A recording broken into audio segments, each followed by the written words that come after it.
Welcome back friends. सो आज की इस वीडियो में हम जानेंगे एनिमल वायरस के बारे में। इससे पहले वाली वीडियो में हम वायरस के बारे में अच्छे से जान चुके हैं, वायरस की कुछ जनरल प्रॉपर्टीज भी हमने देखी और हमने ये भी देखा कि वायरस का जो क्लासिफिकेशन है वो अकॉर्डिंग टू होस्ट ऑर्गेनिज्म, यानी कि जो वायरस होगा वो किसको एज ए होस्ट लेगा, इसके अकॉर्डिंग क्लासीफाई किया है एनिमल वायरस में और प्लांट वायरस में, और जो बैक्टीरिया को इन्फेक्ट करते हैं बैक्टीरियल वायरस में, जिनको हम जनरली बैक्टीरियोफेज भी बोलते हैं।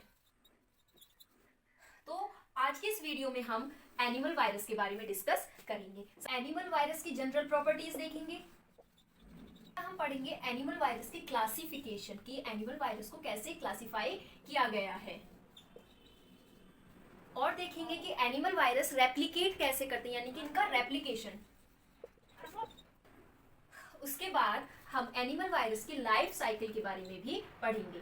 तो ये कुछ पॉइंट्स हैं आज हम डिस्कस करेंगे। वीडियो को एंड तक देखना, एक एक पॉइंट एनिमल वायरस से रिलेटेड सब क्लियर हो जाएंगे, और साथ ही इस टॉपिक के नोट्स की पीडीएफ भी आपको मेरे डिस्क्रिप्शन बॉक्स में मिल जाएगी। तो शुरू करते हैं आज की वीडियो। तो सबसे पहले हम बात करें कि एनिमल वायरस, जैसे कि नाम से ही पता चल रहा है, वो वायरस जो एनिमल को इन्फेक्ट करते हैं उन वायरस को हम बोलते हैं एनिमल वायरस। दूसरा, अगर हम इनके शेप के बारे में बात करें या साइज के बारे में बात करें, तो हर एनिमल वायरस का अपना अलग शेप होता है और साइज भी अलग अलग होता है। अब अगर एनिमल वायरस के जीनोम के बारे में बात करें, तो अब जो एनिमल वायरस होते हैं ये इनके जो जीनोम होते हैं, जरूरी नहीं है सभी में डीएनए ही प्रेजेंट हो या फिर सभी में आरएनए ही प्रेजेंट हो।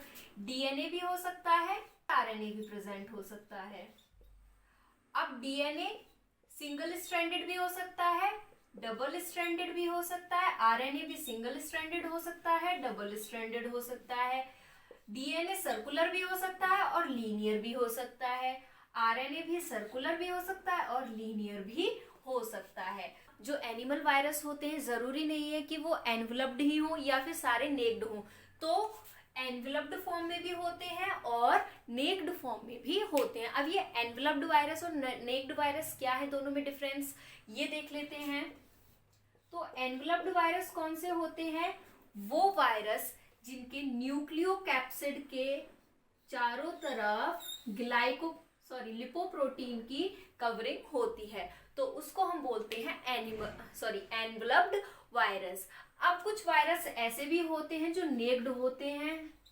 नेक्ड से क्या मतलब है कि न्यूक्लियोकैप्सिड जो होता है उसके ऊपर कोई कवरिंग नहीं होती है, तो इसको हम बोलते हैं नेक्ड वायरस। वायरस की कुछ स्ट्रक्चर ऐसी तो होता है, ये कोर होता है, कोर यानी कि जेनेटिक मटेरियल, फिर कैप्सिड प्रेजेंट होता है जो कि प्रोटीन की बनी हुई होती है, और उसके ऊपर एनवलप्ड वायरस है तो एनवलप प्रेजेंट होता है। मोस्ट ऑफ द केसेस जो एनिमल वायरस होते हैं वो एनवलप्ड वायरस होते हैं। अभी देखेंगे कुछ एग्जांपल एनवलप्ड वायरस के भी, नेक्ड वायरस के भी, डीएनए वायरस के भी, आरएनए वायरस के भी, इन सब के हम एग्जांपल देखेंगे। हम ये तो जान चुके हैं कि जो एनिमल वायरस है वो एनिमल सेल को ही एज ए होस्ट यूज करता है। एज ए होस्ट यूज करने का क्या मतलब है कि जो वायरस की पूरी लाइफ साइकिल होगी वो किस पे डिपेंड करेगी, वो होस्ट सेल पे डिपेंड करेगी। कैसे कि जो वायरस होगा वो अपना रेप्लिकेशन हो जीनोम का या अपनी लाइफ साइकिल हो, वो सब होस्ट सेल के अंदर ही कंप्लीट करती है।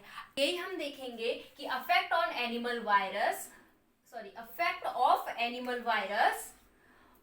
एनिमल सेल, की एनिमल सेल पे एनिमल वायरस का क्या फर्क पड़ेगा। ये नॉर्मल सेल है किसकी? एनिमल सेल, नॉर्मल सेल, जिसमें कि न्यूक्लियस है और साइटोप्लाज्म है और सेल ऑर्गेनेल सभी प्रेजेंट होंगे क्योंकि एनिमल सेल है। अब जैसे ही ये वायरस इस सेल के अंदर जाएगा तो अपना रेप्लिकेशन या लाइफ साइकिल को अपनी कंप्लीट करेगा, तो ये इस नॉर्मल सेल को इन्फेक्ट भी करेगा। अब किस तरीके से करेगा ये देखेंगे। तो सबसे पहला मेथड है लाइटिक इन्फेक्शन। जैसे ही जो वायरस है इस सेल के अंदर जाएगा, अपना नंबर बढ़ाएगा, लाइफ साइकिल कंप्लीट करेगा, रेप्लिकेशन करेगा, तो अब क्या होगा कि ये वायरस तो बाहर निकल जाएंगे सेल से, लेकिन इसी के साथ ये जो सेल है इसकी डेथ कर देंगे, यानी कि अब ये सेल नहीं रहा, नो मोर सेल, यानी कि डेथ। तो इस तरीके से भी अफेक्ट डाल सकता है वायरस एक नॉर्मल सेल पे। अब दूसरा क्या है, ट्रांसफॉर्मेशन। ट्रांसफॉर्मेशन में क्या होगा, जैसे ही ये वायरस इन्फेक्ट करेगा नॉर्मल सेल को, तो क्या होगा, ये जो नॉर्मल सेल है ये ट्यूमर सेल में चेंज हो जाएगी, ट्यूमर सेल में कन्वर्ट हो जाएगी। तो इसी को हम बोलते हैं ट्रांसफॉर्मेशन, यानी कि ट्रांसफॉर्मेशन हुआ नॉर्मल सेल से ट्यूमर सेल। कैसे, जैसे ही वायरस ने इन्फेक्ट किया। उसके बाद है तीसरा, परसिस्टेंट। परसिस्टेंट इन्फेक्शन में क्या होगा कि जैसे ही वायरस नॉर्मल सेल के अंदर जाएगा तो ये सेल को तो कुछ नहीं होगा ना, यानी कि ना तो इसकी डेथ होगी ना ये ट्यूमर सेल में बदलेगा, लेकिन ये सेल अब कंटिन्यूअसली वायरस को रिप्रोड्यूस करता रहेगा, यानी कि इनफाइनाइट अमाउंट में वायरस का प्रोडक्शन होता रहेगा। तो ये है परसिस्टेंट इन्फेक्शन। हम अगर चौथे की बात करें, लेटेंट इन्फेक्शन, तो लेटेंट इन्फेक्शन में क्या होगा कि ये जो नॉर्मल सेल जैसे ही वायरस के द्वारा इन्फेक्ट होगी तो वायरस तो प्रोड्यूस होंगे, यानी कि इनका रेप्लिकेशन होगा, लाइफ साइकिल कंप्लीट होगी, लेकिन ये जो वायरस होगा ये लाइटिक इन्फेक्शन दिखाएगा, लेकिन इन्फेक्शन होने के काफी टाइम बाद दिखाएगा। इसमें क्या है, इसमें तुरंत लाइसिस हुई और सेल की डेथ होगी, लेकिन इसमें पहले इन्फेक्शन हुआ, इन्फेक्शन होने के तुरंत बाद नहीं होगा, कुछ टाइम लेगा इसको इस सेल की डेथ होने में। तो इन 4 तरीके से जो एनिमल वायरस होता है एनिमल सेल को इन्फेक्ट कर सकता है। तो हमें ये तो पता चल गया कि जो एनिमल वायरस होता है वो सिर्फ एनिमल सेल को ही इन्फेक्ट कर सकता है, लेकिन ये किस तरीके से इन्फेक्ट करेगा, यानी कि जो अपना रेप्लिकेशन है या अपनी लाइफ साइकिल है वो होस्ट सेल के अंदर वो कैसे कंप्लीट करेगा, तो ये देखेंगे। अगला टॉपिक तो क्या है, life cycle of animal virus. Life cycle किसी भी एनिमल वायरस की या वायरस की कैसे कंप्लीट होती है, इन स्टेप से कंप्लीट होती है। तो सबसे पहले क्या है, अटैचमेंट, यानी कि जो एनिमल वायरस होगा वो अटैच होगा होस्ट सेल से। अब कोई भी काम करने के लिए हमने बोला कि होस्ट सेल में अपना रेप्लिकेशन करेगा, तो होस्ट सेल में रेप्लिकेशन करने के लिए सबसे पहले एनिमल सेल में उसको जाना पड़ेगा। मान लीजिए ये है एनिमल सेल और ये है इसका न्यूक्लियस। तो अगर वायरस आता है तो सबसे पहले स्टेप क्या होगा, ये इससे अटैच होगा, लेकिन ऐसा नहीं है कि कोई भी वायरस किसी भी सेल पे अटैक हो जाएगा या अटैच हो जाएगा। ये स्पेसिफिक होते हैं, वायरस स्पेसिफिक होते हैं अपने होस्ट सेल के लिए। कैसे होते हैं ये डिपेंड करता है होस्ट सेल और जो एनिमल वायरस है इन पे जो रिसेप्टर्स प्रेजेंट होते हैं। अब रिसेप्टर से क्या मतलब है, मान लीजिए ये हमारी सेल है, सेल पे एक कोई स्पेसिफिक रिसेप्टर होगा, एक स्पेसिफिक रिसेप्टर होगा, तो इस रिसेप्टर पे आके वो ही वायरस अटैच होगा जो इस रिसेप्टर से मैच कर जाएगा। अब मैच का क्या मतलब है, जैसे ये वायरस है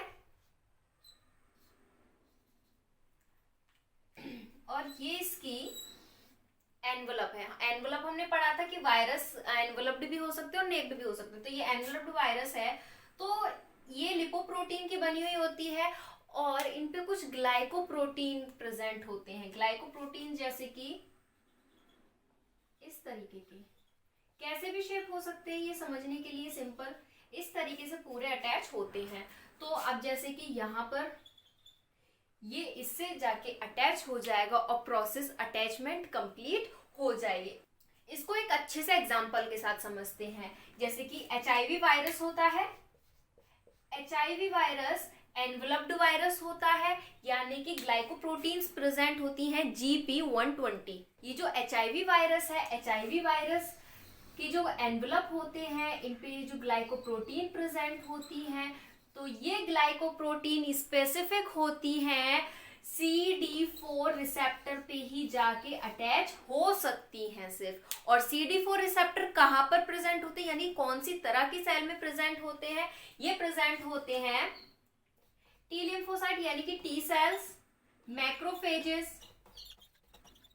तो ये हमारी मान लीजिए टी सेल है और इस पे ये है CD4 अब जो HIV वायरस आएगा वो किसी और तरह की सेल को इन्फेक्ट नहीं करेगा, ये सिर्फ टी सेल को यानी कि टी लिम्फोसाइट या मैक्रोफेजेस सेल को इन्फेक्ट करेगा। क्यों? क्योंकि इसके जो रिसेप्टर हैं यानी कि जो ग्लाइकोप्रोटीन है वो इसी के लिए स्पेसिफिक है। तो और भी बहुत सारे एग्जाम्पल हैं कुछ वायरसेस के, उनके रिसेप्टर्स के साथ। ये आपको डिस्प्ले बोर्ड पे दिख रहा है।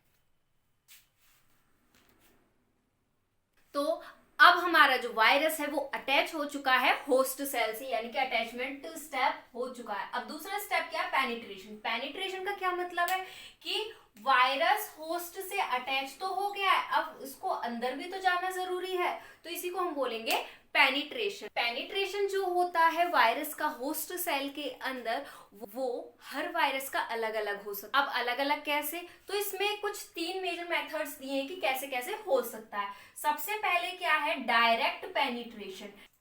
जैसे ही होस्ट सेल से अटैच होगा हमारा वायरस, और किसके थ्रू? रिसेप्टर के थ्रू, तो क्या होगा? ये वायरस एक होल बना लेगा होस्ट सेल की मेम्ब्रेन में। मेम्ब्रेन से मतलब प्लाज्मा मेम्ब्रेन में एक होल बना लेगा और अपना जेनेटिक मटेरियल को वो ट्रांसफर कर देगा इनटू द साइटोप्लाज्म। तो इसको हम बोलते हैं डायरेक्ट पेनिट्रेशन, जो कि किस में होता है? नॉन एनवेलप्ड वायरस में होता है। जैसे इसका एग्जाम्पल है पोलियो वायरस। इसका क्या एग्जाम्पल है? Polio virus. अब हम देखते हैं डायरेक्ट फ्यूजन। डायरेक्ट फ्यूजन का क्या मतलब है? नाम से ही पता चल रहा है कि प्लाज्मा मेम्ब्रेन के साथ जो वायरस है वो फ्यूज हो जाए और अंदर साइटोप्लाज्म में चला जाए। तो ये जनरली किस में होता है? ये होता है एनवेलप्ड वायरस में। एनवेलप्ड वायरस में ये प्रोसेस होती है।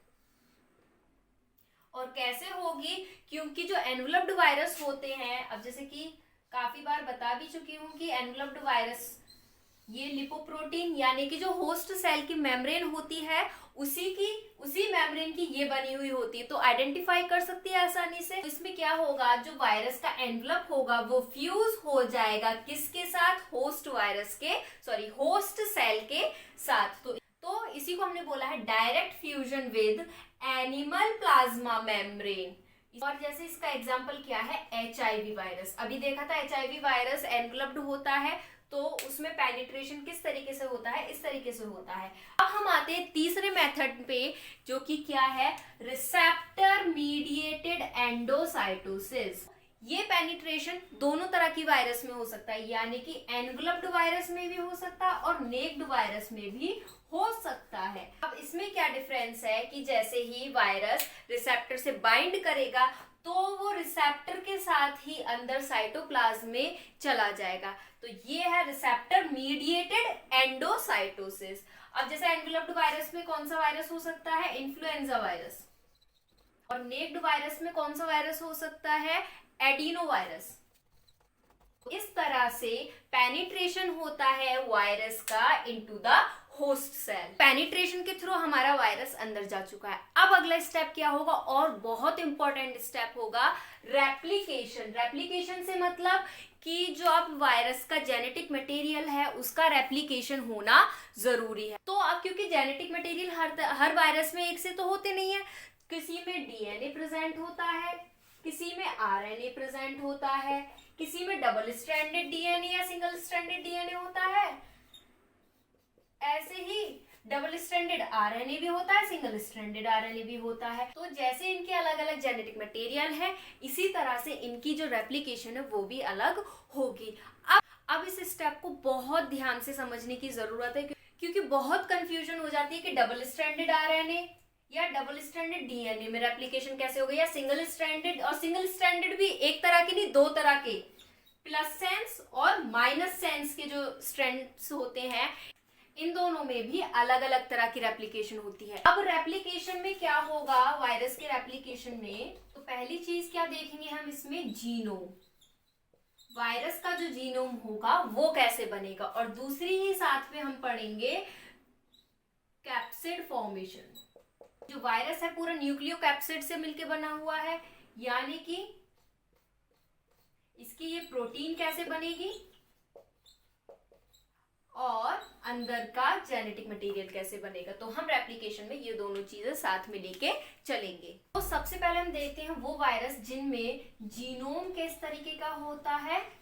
Double stranded DNA.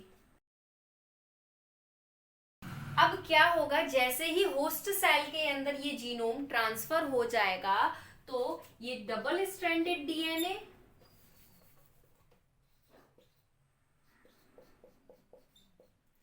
कन्वर्ट हो जाएगा एमआरएनए में एंड देन कन्वर्ट हो जाएगा प्रोटीन में। अब डीएनए से आरएनए का बनना क्या कहलाया जाता है? ट्रांसक्रिप्शन। और फिर एमआरएनए से प्रोटीन बन रही है, इसको क्या कहते हैं? ट्रांसलेशन। अब ये जो प्रोटीन है ये कौन सी प्रोटीन होगी? कैप्सोमर। और कैप्सोमर प्रोटीन जैसे कि हमने पढ़ा था वायरस के स्ट्रक्चर में कि कैप्सिड को बनाने में यूज की जाती है, यानी कि जो वायरस का प्रोटीन कोट होता है उसको बनाने में यूज कर ली जाती है। तो ये बन जाते हैं यहाँ पर प्रोटीन यानी कि कैप्सोमर। अब क्या होगा कि ये जो प्रोटीन है इससे तो प्रोटीन कोट बन जाएगा। अब आती है बात जीनोम कैसे बनेगा। तो ये जो डबल स्ट्रैंडेड डीएनए होते हैं इन्हीं का ही रेप्लिकेशन होता है। रेप्लिकेशन जनरली आपने पढ़ा भी होगा क्या होता है? डीएनए से ही डीएनए का बनना। तो इनमें से कुछ डीएनए का रेप्लिकेशन होगा और बहुत सारे डबल स्ट्रैंडेड डीएनए बन जाएंगे। तो अब हमारे पास जीनोम भी है और प्रोटीन भी है। अब नेक्स्ट रेप्लिकेशन देखेंगे किस वायरस में, जिनमें genome as a single stranded DNA होता है। अब इसमें क्या होता है, जो डीएनए है सिंगल स्ट्रैंडेड फॉर्म में होगा। तो ये सिंगल स्ट्रैंडेड डीएनए सबसे पहले होस्ट सेल के न्यूक्लियस में एंटर करेगा। अब न्यूक्लियस में तो एंटर कर गया, लेकिन ट्रांसक्रिप्शन होने के लिए यानी कि एमआरएनए बनाने के लिए ये कंपलसरी है कि जो सिंगल स्ट्रैंडेड डीएनए है वो डबल स्ट्रैंडेड डीएनए में होना चाहिए। तो सबसे पहला स्टेप यही होगा कि ये कन्वर्ट हो जाएगा किसमें? डबल स्ट्रैंडेड डीएनए में कन्वर्ट हो जाएगा। डबल स्ट्रैंडेड डीएनए कन्वर्ट हो गया, उसके बाद एमआरएनए का फॉर्मेशन हो जाएगा यानी कि ट्रांसक्रिप्शन होगा। अब एमआरएनए बन गया। अब उसके बाद जो एमआरएनए होगा ट्रांसलेशन के लिए रेडी हो गया। अब ट्रांसलेशन कहाँ होता है? साइटोप्लाज्म में होता है। तो ये एंटर करेगा साइटोप्लाज्म में और वो भी होस्ट सेल के साइटोप्लाज्म, क्योंकि लाइफ साइकिल कहाँ चल रही है? होस्ट सेल के अंदर ही तो चल रही है। अब उसके बाद साइटोप्लाज्म में एंटर होने के बाद प्रोटीन का फॉर्मेशन हो जाएगा by the process of translation. तो सिंगल स्ट्रैंडेड डीएनए से ये बन गई हमारी प्रोटीन और कौन सी? कैप्सोमर। तो बात आती है कि इसका जीनोम कैसे बनेगा। तो ये जो डबल स्ट्रैंडेड डीएनए होते हैं इनमें से कुछ double stranded DNA single stranded DNA में कन्वर्ट कर दिए जाते हैं किस एंजाइम की मदद से? डीएनए पॉलीमरेज एंजाइम की मदद से। तो सिंगल स्ट्रैंडेड डीएनए हमारा जीनोम तैयार हो गया, कैप्सोमर हो गया। तो इस तरीके से सिंगल स्ट्रैंडेड डीएनए वायरस का रेप्लिकेशन होता है। अब हम अगला रेप्लिकेशन किस तरह के वायरस का देखेंगे, जिसमें RNA as a double stranded होता है। अब आपने आरएनए सिंगल स्ट्रैंडेड तो सुना होगा, एमआरएनए हो वो सिंगल स्ट्रैंडेड ही होता है, लेकिन double stranded RNA most of the cases virus में ही देखे जाते हैं। तो अब क्योंकि अगर हम ह्यूमन सेल की या एनिमल सेल की बात करें तो डबल स्ट्रैंडेड आरएनए कॉमन नहीं है। तो अगर ये वायरस जिस RNA as a double stranded होता है तो होस्ट सेल आसानी से पहचान लेगा कि ये डबल स्ट्रैंडेड आरएनए है, तो इसको डिस्ट्रॉय कर सकता है होस्ट सेल। तो इसी से बचने के लिए जो डबल स्ट्रैंडेड आरएनए होता है वो खाली जीनोम नहीं जाता, कैप्सिड के साथ जाता है, यानी कि होस्ट सेल से प्रोटेक्ट करने के लिए ये जो डबल स्ट्रैंडेड आरएनए है वो कैप्सिड के अंदर ही ट्रांसफर होता है होस्ट सेल के अंदर, ताकि होस्ट सेल इस डबल स्ट्रैंडेड आरएनए को डिस्ट्रॉय ना कर सके। तो अब रेप्लिकेशन कैसे होगा इसका? तो जैसे ही ये वायरस इन्फेक्ट करेगा होस्ट सेल को तो न्यूक्लियोकैप्सिड तो जाएगा ही, लेकिन ये अपने साथ एक और एंजाइम ले जाएगा। उस एंजाइम का क्या नाम है? RNA dependent RNA polymerase. तो ये viral RNA dependent RNA polymerase भी इस जीनोम के साथ जाता है, जो कि ये दोनों तरीके से काम करता है, यानी कि ये दो तरह की एक्टिविटी शो करता है। ये रेप्लिकेशन में भी और ट्रांसक्रिप्शन दोनों में ही हेल्प करता है। तो दोनों तरह की एक्टिविटीज में ये एंजाइम हेल्प करता है। अब कैसे कैसे करेगा?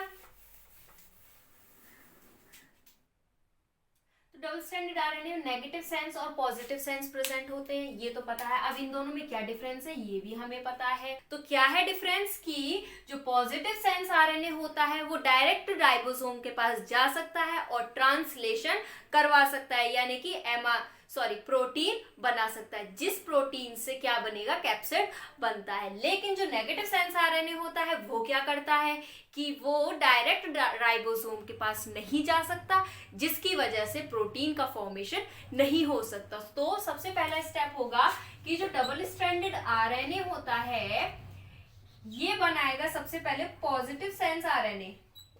तो अब ये पॉजिटिव सेंस आरएनए कैसे बनेंगे? ये बनेंगे नेगेटिव सेंस आरएनए की मदद से। कैसे? ये नेगेटिव सेंस आरएनए है, यानी कि नेगेटिव स्ट्रैंड है, तो ये एज ए टेम्पलेट वर्क करेगा किसके लिए? पॉजिटिव सेंस आरएनए को बनाने के लिए। अब मान लीजिए हम इसके बेस देखते हैं, AUGCCU। तो ये जो नेगेटिव सेंस है ये इन बेस से मिलके बने हुए हैं, तो इसके कॉम्प्लीमेंट्री क्या होंगे? अब A के साथ U, U के साथ A, GC, CGG और U के साथ A। तो ये हो गया इसका पॉजिटिव सेंस। ऐसे ही काफी सारे पॉजिटिव सेंस बन जाएंगे with the help of negative sense RNA. अब क्या होगा, ये जो पॉजिटिव स्ट्रैंड है ये क्योंकि डायरेक्ट राइबोसोम पे जा सकते हैं, प्रोटीन बना सकते हैं, तो इनका होगा ट्रांसलेशन। तो इनका क्या होगा? ट्रांसलेशन। तो पॉजिटिव सेंस बनने के बाद क्या होगा? ट्रांसलेशन, जिससे कि क्या बनेगा? प्रोटीन बन जाएंगी। और प्रोटीन कौन सी? कैप्सोमर प्रोटीन, जिससे कि क्या होगा? कैप्सिड बनते हैं। तो अब हमारी प्रोटीन तो बन चुकी है। अब अगला नेक्स्ट स्टेप है हमारा क्या? जीनोम बनना। और जीनोम कौन सा? Double stranded RNA as a genome बनना। ये कैसे होगा? अब क्योंकि हमारी प्रोटीन बन गई तो कैप्सिड के अंदर ये जो पॉजिटिव सेंस आरएनए है ये ले लिए जाएंगे। पॉजिटिव सेंस आरएनए ये कैप्सिड अपने अंदर ले लेगा। और जो viral RNA dependent RNA polymerase था वो भी इसके अंदर प्रेजेंट होंगे। तो अब अगली एक्टिविटी क्या होगी? Replication activity. तो रेप्लिकेशन एक्टिविटी कैसे होगी? ये जो पॉजिटिव सेंस आरएनए है ये अब अपने कॉम्प्लीमेंट्री बनाएंगे। तो कौन से बनाएंगे? नेगेटिव सेंस आरएनए बना लेंगे।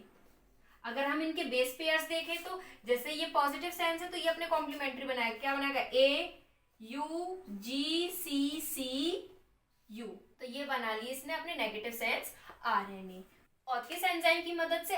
आरएनए डिपेंडेंट आरएनए पॉलीमरेज की मदद से। और ये वायरल एंजाइम है, यानी कि वायरस खुद अपना एंजाइम लेके आया है अपने काम को करने के लिए। तो इस तरीके से होता है रेप्लिकेशन डबल स्ट्रैंडेड आरएनए के अंदर। अब ये थोड़ा सोचने वाली बात है कि इसमें न्यूक्लियोकैप्सिड के अंदर ही डबल स्ट्रैंडेड आरएनए क्यों बने? तो क्योंकि अगर ये होस्ट साइटोप्लाज्म में या होस्ट न्यूक्लियस में करेगा तो होस्ट सेल आसानी से आइडेंटिफाई कर लेगा। तो आइडेंटिफिकेशन ना हो वायरल प्रोटीन का या वायरल जीनोम का, इसीलिए अब जो नेगेटिव सेंस बनता है वो किसके अंदर बनेगा? न्यूक्लियोकैप्सिड के अंदर बनता है। तो ये हो गया यहाँ पर डबल स्ट्रैंडेड आरएनए का चैप्टर फिनिश। हम देखते हैं नेक्स्ट रेप्लिकेशन, वो भी किस तरह के वायरस में जिसमें जो जीनोम होता है positive sense single stranded RNA present होता है। तो पॉजिटिव सेंस का हम बहुत अच्छे से जान चुके हैं। पॉजिटिव और नेगेटिव क्या होता है? पॉजिटिव सेंस से मतलब कि वो आरएनए जो डायरेक्टली राइबोसोम पे जा सकते हैं और एमआरएनए बना सकते हैं। तो ये जो पॉजिटिव सेंस है ये इसका डायरेक्ट ट्रांसलेशन हो सकता है। और ट्रांसलेशन होने के बाद प्रोटीन बनाएंगे और फिर से वही बात, प्रोटीन कौन सी? कैप्सोमर प्रोटीन, जिससे कि क्या बनेगी? कैप्सिड बनती है, यानी कि वायरस की प्रोटीन कोट बनती है। तो प्रोटीन कोट तो अब बन गई। अब दूसरा सवाल है कि इसका जीनोम कैसे बनेगा। तो अब ये जो पॉजिटिव स्ट्रैंड होगा ये मान लीजिए ये है AUCGACC, ठीक है, ये हो गया पॉजिटिव सेंस। अब ये जो पॉजिटिव सेंस है ये एज ए टेम्पलेट वर्क करेगा किसके लिए? नेगेटिव सेंस बनाने के लिए। अब नेगेटिव सेंस की कहाँ जरूरत पड़ गई? यहाँ तो कुछ नेगेटिव सेंस की जरूरत नहीं है, अभी पता चलेगा कि क्यों जरूरत पड़ी। तो इससे नेगेटिव सेंस बन जाएगा, क्या बनेगा? GA CUGG, तो नेगेटिव सेंस हो गया। अब ये जो नेगेटिव सेंस है ये दोबारा से एज ए टेम्पलेट वर्क करेगा किसके लिए, पॉजिटिव सेंस आरएनए बनाने के लिए। तो इस तरह से बहुत सारे ये पॉजिटिव सेंस आरएनए बना लेगा। तो ये एज ए जीनोम और ये प्रोटीन कोड हो जाएगा। तो ये होगा पॉजिटिव सिंगल स्ट्रैंडेड आरएनए में। हम देखते हैं अगला रेप्लिकेशन, वो भी किस तरह के वायरस का, जिसमें जो जीनोम होता है माइनस सिंगल स्ट्रैंडेड आरएनए होता है।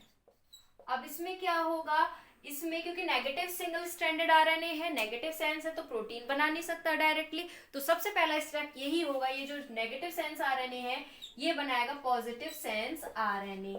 और कैसे बनाएगा, सेम वही प्रोसेस से कि जो negative sense RNA as a template work किया जाएगा for the processing of single stranded RNA positive. अब उसके बाद ये पॉजिटिव सेंस आरएनए से प्रोटीन बन जाएगी। प्रोटीन बनने के बाद कौन सी कैप्सूमर प्रोटीन बनेगी, जो कि प्रोटीन कोट होगी किसकी, वायरस की। अब हम आते हैं इसके जीनोम पे, तो ये एज ए टेम्पलेट वर्क किया जाएगा और जिससे कि नेगेटिव स्ट्रैंड आरएनए बन जाएंगे। अब एक एक्सेप्शनल केस आता है, वो किस चीज का है, रेट्रोवायरस का। नाम भी बहुत बार सुना होगा रेट्रोवायरस के बारे में। तो ये रेट्रोवायरस होते कौन से हैं, ये वो वायरस होते हैं जिनका जो जीनोम होता है as a positive sense single stranded RNA होता है। लेकिन इसमें क्या डिफरेंस है, इसमें ये डिफरेंस है कि आरएनए जो होता है वो पहले डीएनए में कन्वर्ट करा जाता है, यानी कि जो वायरल आरएनए है वो कन्वर्ट करा जाएगा डबल स्ट्रैंडेड डीएनए में। और किस एंजाइम की मदद से, रिवर्स ट्रांसक्रिप्टेज एंजाइम की मदद से। जनरली डीएनए से आरएनए को बनना हम क्या बोलते हैं, ट्रांसक्रिप्शन कहते हैं। इसी का जस्ट रिवर्स, यानी कि आरएनए से डीएनए का बनना रिवर्स ट्रांसक्रिप्शन। तो प्रोसेस कौन सी होगी, रिवर्स ट्रांसक्रिप्शन की मदद से आरएनए जो होता है वो डबल स्ट्रैंडेड डीएनए में बदलता है। और उसके बाद क्या होगा, ये जो डबल स्ट्रैंडेड डीएनए है ये जाएगा होस्ट सेल के न्यूक्लियस के अंदर, और न्यूक्लियस के अंदर ये जो होस्ट सेल का डीएनए होगा उसमें इंटीग्रेट हो जाएगा। इंटीग्रेट से कैसे मतलब है, मान लीजिए ये होस्ट सेल का डीएनए है, न्यूक्लियस में प्रेजेंट होता है, डबल स्ट्रैंडेड होता है, तो इंटीग्रेज एंजाइम की मदद से आके इंटीग्रेट हो जाएगा। यहां पर खत्म होता है रेप्लिकेशन का स्टेप। अब अगला क्या है, असेंबली। असेंबली का मतलब कि हमारा जो जीनोम है और कैप्सिड है, अब दोनों को एक साथ आने की जरूरत है। यानी कि प्रोटीन बन गई थी हमारी, हमारा जीनोम बन गया था, अब ये दोनों असेंबल होंगे, तो इसी स्टेप को हम बोलते हैं असेंबली। अब उसके बाद है वायरल रिलीज, यानी कि अब हमारा जो वायरस है वो पूरा तैयार हो चुका है, अब उसको सेल से बाहर निकलने की जरूरत है ताकि वो और सेल को इन्फेक्ट कर सके। तो इस केस में क्या होगा, अब क्योंकि दो तरह के वायरस हैं, एनवलप्ड वायरस और नेक्ड वायरस। तो नेक्ड वायरस जनरली कैसे करते हैं, ये अपना नंबर मल्टीप्लिकेट करके लाइफ साइकिल कंप्लीट करके उस सेल की लाइसिस कर देते हैं, यानी कि डेथ कर देते हैं। लेकिन जो एनवलप्ड सेल होती है, सॉरी एनवलप्ड वायरस होते हैं, ये क्या करते हैं, अब क्योंकि इनका कैप्सिड और जीनोम तो बन गया है, लेकिन अब इसकी एनवलप भी तो बननी रहेगी। अब क्योंकि जो वायरस का एनवलप होता है वो भी लिपोप्रोटीन का होता है, और जो होस्ट सेल की प्लाज्मा मेम्ब्रेन होती है वो भी लिपिड की बनी हुई होती है। तो ये बडिंग के थ्रू, किसके थ्रू, बडिंग के थ्रू होस्ट सेल से रिलीज आउट होते हैं। लेकिन एक एक्सेप्शनल केस है एनवलप वायरस का, कौन सा, हर्पस वायरस। हर्पस वायरस होता है, ये क्या करता है, ये जो अपनी एनवलप बनाता है वो प्लाज्मा मेम्ब्रेन से नहीं बनाता है, वो ये बनाता है न्यूक्लियर मेम्ब्रेन से। हर्पस वायरस अपना जो एनवलप होता है वो न्यूक्लियर मेम्ब्रेन की मदद से बनाता है, जबकि जो और वायरस होते हैं वो अपना एनवलप प्लाज्मा मेम्ब्रेन की मदद से बनाते हैं। अब हम आते हैं लास्ट टॉपिक, यानी कि एनिमल वायरस के क्लासिफिकेशन के बारे में।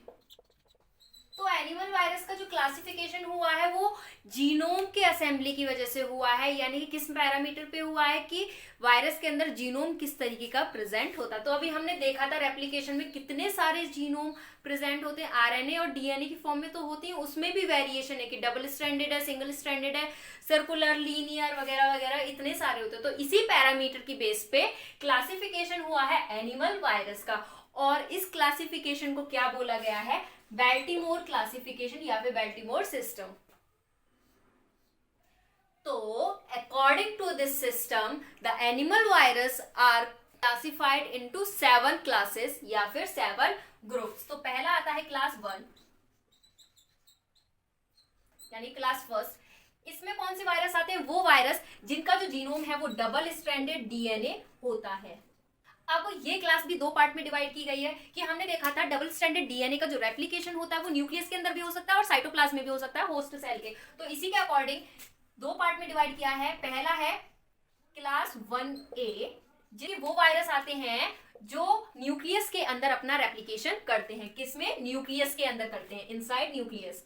क्योंकि कोई भी जो प्रोसेस होगी उसके लिए एंजाइम की जरूरत होगी, तो ये जो वायरस होते हैं जो न्यूक्लियस के अंदर एप्लीकेशन करते हैं वो होस्ट सेल का ही एंजाइम यूज करते हैं। इसके क्या क्या एग्जांपल हैं, जैसे कि एडिनो वायरस, दूसरा हर्पस वायरस और तीसरा पेपो वायरस। देखते हैं क्लास फर्स्ट के बी पार्ट, यानी कि इसमें वो वायरस आते हैं जो रेप्लिकेट करते हैं साइटोप्लाज्म के अंदर, लेकिन एंजाइम वो किसका यूज करते हैं, वो खुद का ही एंजाइम लेके आते हैं, यानी कि वायरल एंजाइम के थ्रू रेप्लिकेट करते हैं। हम आते हैं क्लास सेकंड, इसमें वो वायरस आते हैं जो सिंगल स्ट्रैंडेड डीएनए होते हैं।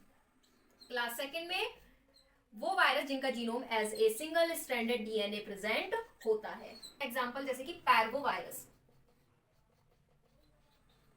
और इसका क्या एग्जांपल था क्लास फर्स्ट बी का पॉक्स वायरस, जैसे कि स्मॉल पॉक्स या काउ पॉक्स, ये सब इसी में आते हैं। अब हम देखते हैं थर्ड क्लास यानी कि क्लास थर्ड, जिसमें कि डबल स्ट्रैंडेड आरएनए आते हैं, यानी कि जो वायरस होगा उनका जीनोम डबल स्ट्रैंडेड आरएनए होता है। जैसे कि एग्जांपल है रियो वायरस। तो अगला क्लासिफिकेशन देखते हैं हम, यानी कि क्लास फोर्थ, जिसमें कि किस तरह के वायरस आते हैं, जिनमें जो वायरस जीनोम होता है प्लस सिंगल स्ट्रैंडेड आरएनए होता है, और इसका एक बेस्ट एग्जांपल है रुबेला वायरस। अब उसके बाद क्लास फिफ्थ, जिसमें कि किस तरह के वायरस आते हैं, minus single stranded RNA virus. इसके कौन कौन से एग्जांपल होंगे, ऑर्थोमाइक्सो वायरस, इसमें कि किस तरह के वायरस, इन्फ्लुएंजा वायरस। अगला paramyxo virus, rhabdo virus, rabies causing virus. अगला हम देखते हैं क्लास सिक्स्थ वायरस, जिसमें कि पॉजिटिव स्ट्रैंडेड आरएनए वायरस तो होते हैं but it replicates with DNA intermediate virus, जिसका बहुत अच्छा एग्जांपल है रेट्रोवायरस। रेट्रोवायरस क्यों, क्योंकि यही तो होता है जो आरएनए को डीएनए में ट्रांसफर करता है by the process of reverse transcription. और अगला क्लासिफिकेशन क्लास 7, जिसमें डबल स्ट्रैंडेड डीएनए होता है, लेकिन it can also replicate with RNA intermediate such as hepatitis B virus. तो ये थी आज की वीडियो, जिसमें हमने एनिमल वायरस को अच्छे से जाना, उसके क्लासिफिकेशन पढ़े, जीनोम्स के बारे में अच्छे से पढ़े, कौन कौन से वायरस हैं और उनमें किस किस तरह के जीनोम्स प्रेजेंट होते हैं, ये देखें। अब नेक्स्ट वीडियो में हम कुछ एनिमल वायरस को देखेंगे जो कि ह्यूमन के अंदर डिसीज कॉज करते हैं, जैसे कि HIV वायरस जो कि एड्स कॉज करता है, इन्फ्लुएंजा वायरस जो कि इन्फ्लुएंजा कॉज करता है, रेबीज वायरस, रेट्रो वायरस, इन सब के बारे में भी आगे की वीडियो में जानेंगे। और अगर आपको ये वीडियो पसंद आई हो तो मेरे चैनल को सब्सक्राइब करें, अपने फ्रेंड्स में भी शेयर करें, एंड थैंक यू।